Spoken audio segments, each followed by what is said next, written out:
Oh, belum ngambil obat. Maaf, maaf. Berarti nanti ke farmasi tadi ya, ngambil obat ke farmasi. Nah, di sini farmasi itu ada daftar resep dokter.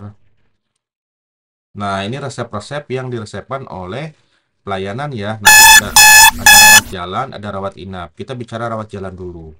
Nah, ini yang paling bawah ini adalah pasien yang sudah dikasih resep duluan. Nah, ini nanti antrian pasiennya itu berdasarkan pasien mana yang diresepkan duluan. Ini kan satu, dua, tiga, gitu ya. Kalaupun ternyata mau ditampilkan antrian, nanti akan muncul di antriannya berdasarkan nomor resep yang diinput sama dokternya. Jadi bukan berdasarkan nomor antrian poli. Bisa aja nanti antrian poli penyakit dalam nomor satu, dia di farmasi bukan dapat nomor satu. Karena kalau dari farmasi itu bukan hanya satu poli.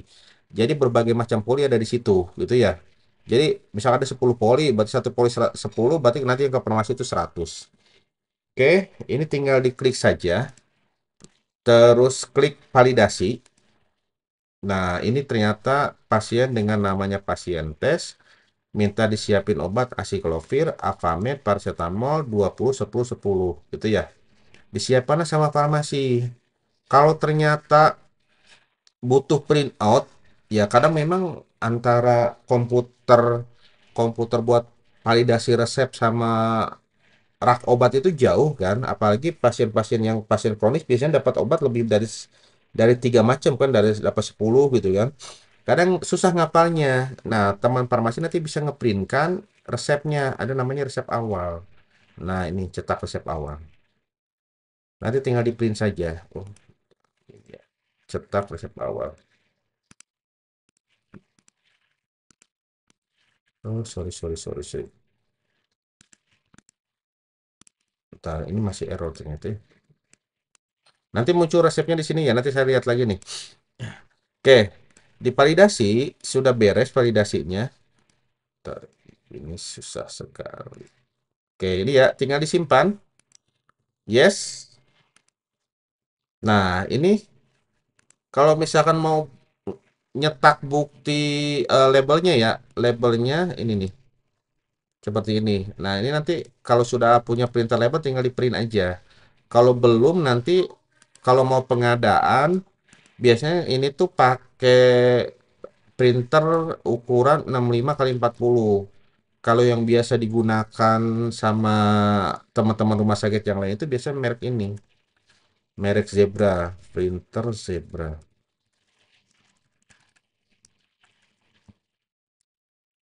Nah, seperti ini ya, saya pakai yang ini nih, ZD 220 seperti ini. Kenapa pakai ini? Nanti bisa difungsikan sebagai printer label obat, terus label gizi, ya buat nanti ditempel-tempel di tempat untuk ininya ya, untuk tempat makan pasiennya di piring atau di mangkoknya, atau bisa juga nanti buat gelang pasien. Jadi multifungsi. Jadi satu printer nanti kertasnya bisa bisa berbagai macam kertas, berbagai macam ukuran. Kadang ada merek lain yang dia itu hanya ukuran tertentu aja buat ukuran kertasnya. Jadi kan tidak multifungsi printernya. Oke, sesudah ini nanti bisa dilakukan telaah resep. Nah, di sini ada telaahnya. Silahkan ditelaah sama teman-teman farmasi. Nah, diisi. Nanti tinggal disimpan. Oke. Nah, di sini juga ada menu namanya verifikasi resep dokter. Nah, verifikasi resep dokter itu berguna untuk membandingkan antara obat ini yang diresepkan sama dokter sama yang dikasih sama farmasi. Jadi kalau misalkan ternyata katakanlah ada kondisi di mana obat tersebut itu tidak ada, tapi ternyata ada obat yang lain dengan komposisi yang sama. Dan sebelumnya sudah ada kesepakatan antara DPJP dengan farmasi, kalau misalnya ada obat, misalkan ada obat yang tidak ada dengan komposisi yang sama bisa diganti. Berarti nanti akan kelihatan nih historinya. Nanti ini yang diresepkan sama dokternya, ini yang diresepkan yang dikasih sama farmasi kayak gitu.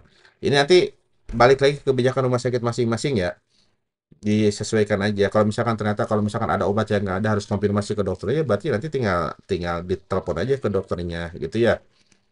Oke. Nah, terus nanti setelah itu pasiennya berarti kalau misalnya BPJS ya sudah beres gitu ya. Baik nanti dari kasir tinggal di closing aja. Kalau pasien umum berarti diarahkan dulu ke kasir untuk untuk ini untuk pembayaran.